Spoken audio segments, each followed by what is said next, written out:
Railway Koduru assembly స్థానాన్ని అరవ శ్రీధర్కు కేటాయించిన జనసేన అభ్యర్థి గెలుపునకు పాటు పడాలని నియోజకవర్గ ప్రజలకు పిలుపునిచ్చిన ముక్కా ఫౌండేషన్ అధినేత Roopananda Reddy TDP Janasena BJP party శ్రేణులు. ముక్కా రూపానందరెడ్డికి రైల్వే కోడూరు తెలుగుదేశం పార్టీ ఇన్ఛార్జిగా ఆ యొక్క పార్టీ అధిష్టానం నియమించిన విషయం మనందరికీ తెలిసిందే.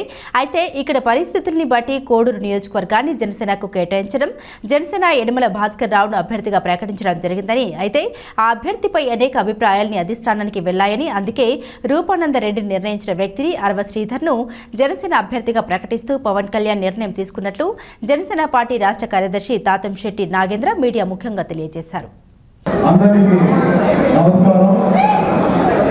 రైల్వే కోడూరు జనసేన అభ్యర్థిగా ఇప్పుడే నేను ఇక్కడ వచ్చిన తర్వాత అరవ శ్రీధర్ గారిని అనౌన్స్ చేయడం అని చెప్పడం జరిగింది. కాబట్టి అతనికి కృతజ్ఞతలు తెలుపుతూ, ముందుగా ఈ కూటమిలో తెలుగుదేశం, బీజేపీ, జనసేన ఈ మూడు కలిపి ఈసారి మన జనసేన అభ్యర్థికి ఇచ్చాము. కాబట్టి ఈసారి ఎట్టి పరిస్థితుల్లో కోడూరులో ఎమ్మెల్యేగా జనసేన ఎమ్మెల్యేగా పోవాలని నేను కోరుకుంటున్నాను. మీరంతా కూడా ఆలోచించాలి. మన జగన్మోహన్ రెడ్డి ఎంత అవినీతి పరుడో మీకు అందరికీ తెలుసు. ఒక్క ఛాన్స్ అని చెప్పి మీరందరూ కూడా నాగన్న పెట్టారని చెప్పి మీరంతా కూడా ఒకసారి అవకాశం ఇచ్చారు. ఆ అవకాశంలో శ్రీనివాసులు కూడా కలిసి వచ్చింది. కాబట్టి ఇక్కడ 5 మండలాల్లో కూడా ఒక్కొక్కరికి రాసిచ్చేశారు. వాళ్ళంతా కూడా దోచుకున్నారు. కాబట్టి ఇక్కడ ఎక్కడా మనం కాంప్రమైజ్ అయ్యేది లేకుండా ఈసారి ఖచ్చితంగా కూటమి అభ్యర్థిగా ఎమ్మెల్యేగా గెలిపించాలని నేను మనస్ఫూర్తిగా కోరుకుంటున్నాను.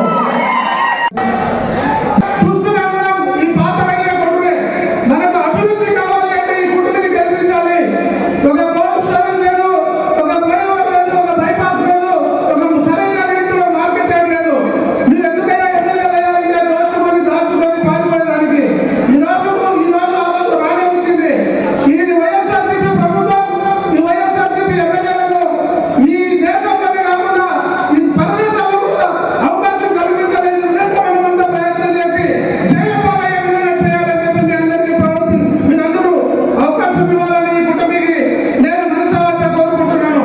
ఈ స్టేజ్ అలంకరించిన తెలుగుదేశం పార్టీ నాయకులకు అదే ముందుండి పరిష్కరిస్తానని, కుల మతాలకు అతీతంగా పనిచేస్తానని నా విన్నపము.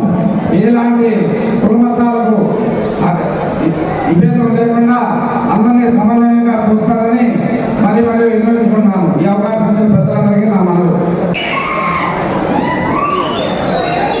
ఒక పవిత్రమైనటువంటి కలయికి ఇవాళ కోడూరు వేదిక అయింది.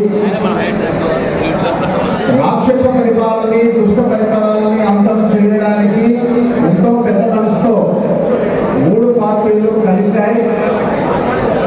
ఈ దుష్ట పరిపాలనని పోగొట్టడానికి రాబోయే 41వ రోజుకి కురుక్షేత్ర యుద్ధం ప్రారంభమైంది. ఈ కురుక్షేత్ర యుద్ధంలో గెలవడానికి లేదా కూటమి తరపున మనకు శ్రీకృష్ణుల వారిని ఇచ్చారు. ఎవరు మన శ్రీకృష్ణుల వారు? శ్రీకృష్ణుల వారు ఎవరు? ఈ యుద్ధానికి కోడూరు తరపున మన రూపానందరెడ్డి గారు. కృష్ణుడు ఉంటే సరిపోతుందా? అర్జునుడు కూడా కావాలి. కాబట్టి ఎంతో పట్టుబట్టి ఎవరికి సాధ్యం కాకపోయినా కానీ పట్టుబట్టి సాధించి తనకు కావాల్సిన అర్జునుడిని సంపాదించుకునేటువంటి శుభతరుణాల్లో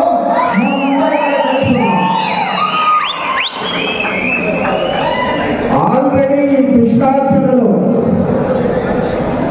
ఈ నరరూప రాక్షసులైనటువంటి ఎమ్మెల్యే, ఎంపీలను ఎదురించి ముక్కావారిపల్లి గ్రామ పంచాయతీలో వీళ్ళు విజయం ఎగరేశారు. అవునా కదా?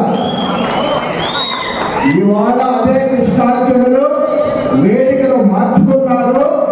వేదిక మారింది, కానీ శత్రువులు ఒకరే. కాబట్టి రెండోసారి విజయం సాధించలేకపోతారా? మనందరి బలంతో విజయం సాధించబోతున్నామా? కాబట్టి కృష్ణార్జునులు దొరికినారు, విజయం సాధించబోతున్నారు. కేవలం యుద్ధం అనేటువంటిది ఒక తంతుగా జరుగుతూ ఉంటుంది. ఇక్కడ ఈ తంతులో మనందరి కర్తవ్యం ఏంటంటే కనుక రెండు విషయాలు. కూటమి ఎందుకు ఏర్పడింది, దాని తర్వాత మనం ఏం చేయాలన్నటువంటి విషయాలు మనం చర్చించుకున్నాం. 2019లో ప్రభుత్వం ఏర్పడిన తర్వాత మీరు గుడ్డల మీద చేసుకొని చూడండి, ఎందుకు ఈ ప్రభుత్వంతో పెట్టుకోవాలా, తలదించుకొని పోతే సరిపోతుంది అని భయపడిన వాళ్ళు ఎవరైనా ఉన్నారా? ఈ రాక్షస పాలనకి తిరిగిపోయినటువంటి వాళ్ళు ఇక్కడ ఎవరైనా ఉన్నారంటే ఇక్కడ చేస్తుంటే ప్రజలందరూ కూడా విసిగిపోయి భయపడినటువంటి పరిస్థితి.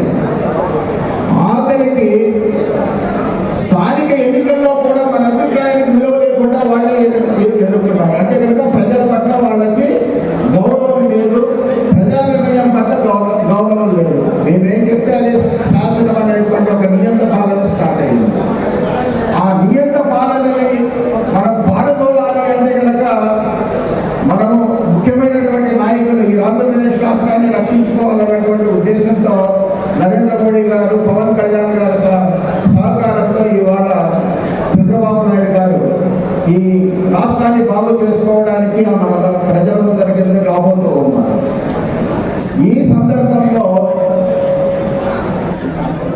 మన నుంచి ఏం కావాలి, ఇక్కడ విశ్వాఖ్యలను మనం ఇక్కడ యుద్ధం గెలిపించాలంటే కనుక మనము రెండు విషయాలు మన దృష్టిలోకి రావాలి. ఒకటి, చాలా సందర్భాల్లో తెలుగుదేశం పార్టీ నుంచి, బీజేపీ పార్టీ నుంచో, జనసేన పార్టీ నుంచో టికెట్లు కావాలన్నటువంటి పోటీ పడిన వాళ్ళు ఎంతో మంది ఉంటారు. కాకపోతే కూటమి నుంచి ఒక అభ్యర్థికే వస్తుంది. కానీ టికెట్లతో పోలిస్తే కనుక ఈ రాష్ట్రం బాగు కావాలి, చంద్రబాబు నాయుడు గారు ముఖ్యమంత్రిని చేస్తే ఈ రాష్ట్రం అంతా బాగుపడుతుంది అనేటటువంటి ఒక పెద్ద లక్ష్యం ఉంది. ఇవన్నీ చిన్న విషయాలు కాబట్టి మనసులో నుంచి అన్ని పార్టీలు తెలిపేసినాయి. ఉమ్మడిగా పోరాటానికి సిద్ధమవుతూ ఉన్నాయి. ఉమ్మడిగా ఇవాళ సమన్వయ సమావేశంతో 3 పార్టీలు కూడా క్యాడర్ అంతా కూడా సంసిద్ధమైపోయినారు, యుద్ధానికి బయలుదేరాలి. అయితే మన ముందున్నటువంటి సమస్య ఏంటంటే కనుక మన ప్రజల దగ్గరికి వెళ్ళిన తర్వాత అటు టీడీపీ ఓట్లు జనసేన గ్లాసు గుర్తు కన్వర్ట్ కావాలి, బీజేపీ ఓట్లు కూడా గ్లాసు గుర్తు కన్వర్ట్ కావాలి. కాబట్టి కార్యకర్తలు అందరూ కూడా ఈ కన్వర్షన్ మారుమూల ప్రాంతాలకు కూడా తీసుకెళ్ళి మన కూటమి అభ్యర్థి గెలిచే విధంగా ఓటు కన్వర్షన్ చేయగలిగితే కనుక ఖచ్చితంగా మనము అఖండమైనటువంటి మెజార్టీతో విజయం సాధిస్తాం. అన్న సారథ్యంలో జనసేన పార్టీ, బీజేపీ నాయకుల సారథ్యంలో 5 మండలాల నుంచి ఎంత ఎదురున్నా ఒక మంచి నాయకుడు, ఒక మంచి కలయిక బీజేపీ, టీడీపీ, జనసేన అంటే ఏసీ కంటే చల్లగా ఉండేటటువంటి ఈ కలయికకు మనం మద్దతు తెలుపుతామని చెప్పి 5 మండలాల నుంచి విచ్చేసిన జనసేన, టీడీపీ, బీజేపీ నాయకులకు, కార్యకర్తలకు సవినయంగా, సాధారణంగా శిరస్సు వచ్చి నమస్కరిస్తున్నాను. ముఖ్యంగా సభాధ్యక్షులు ముఖ రూపానందరెడ్డి అన్న గారికి, మరియు గౌరవ అధ్యక్షులు జగన్మోహన్ రాజు గారికి, హేమాంబ సార్ గారికి, మురళన్న గారికి, ఉన్న అఖిల తెలుగుదేశం జనసేన పార్టీ నాయకులందరికీ, మరియు మా కాబోయే ఎమ్మెల్యే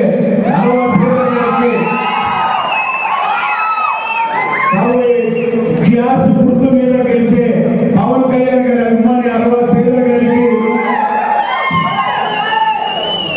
నేను ఒక 2 చాలా వేదికలు ఉన్నాయి మాట్లాడవలసింది, కానీ ఇక్కడ మాత్రం 4 విషయాలు పంచుకోవాలి. ఎందుకంటే మనసులో బాధ. మా అమ్మమ్మ చెప్పేది చిన్నప్పుడు సామెత, నిజము నిర్భయంగా, నిదానంగా వేదిక మీదకి వచ్చే లోపల అబద్ధం 65 ఊర్లు తిరిగి వస్తుంది. ఇది నిజం, ఇదే నిజం. కన్స్ట్రక్టివ్ గా, నిజాయితీగా, నిబద్ధతగా నిన్నటి వరకు హేళన చేశారు. నేను వాళ్ళందరినీ విమర్శించదలుచుకోరా. వాళ్ళకు ఒకే మాట చెప్తున్నా, చెడుకుల విషయాలు అధ్యక్షుడు నిర్ణయం శిరోధార్యమని. మరి ఈ నిర్ణయం పవన్ కళ్యాణ్ గారు, చంద్రబాబు గారు, మోడీ గారు కలిసి తీసుకున్నారు. మీరు ఈ నిర్ణయానికి శిరోధార్యంగా కలిసి రండి. మేము ఉద్యోగం ఇస్తామంటే నమ్మాలి. దయచేసి ఆ చుట్టుపక్కల ఉన్నటువంటి నా ప్రియమైన జనసేన సోదరులు నిజం తెలుసుకుని రండి. ఇక్కడ మనందరం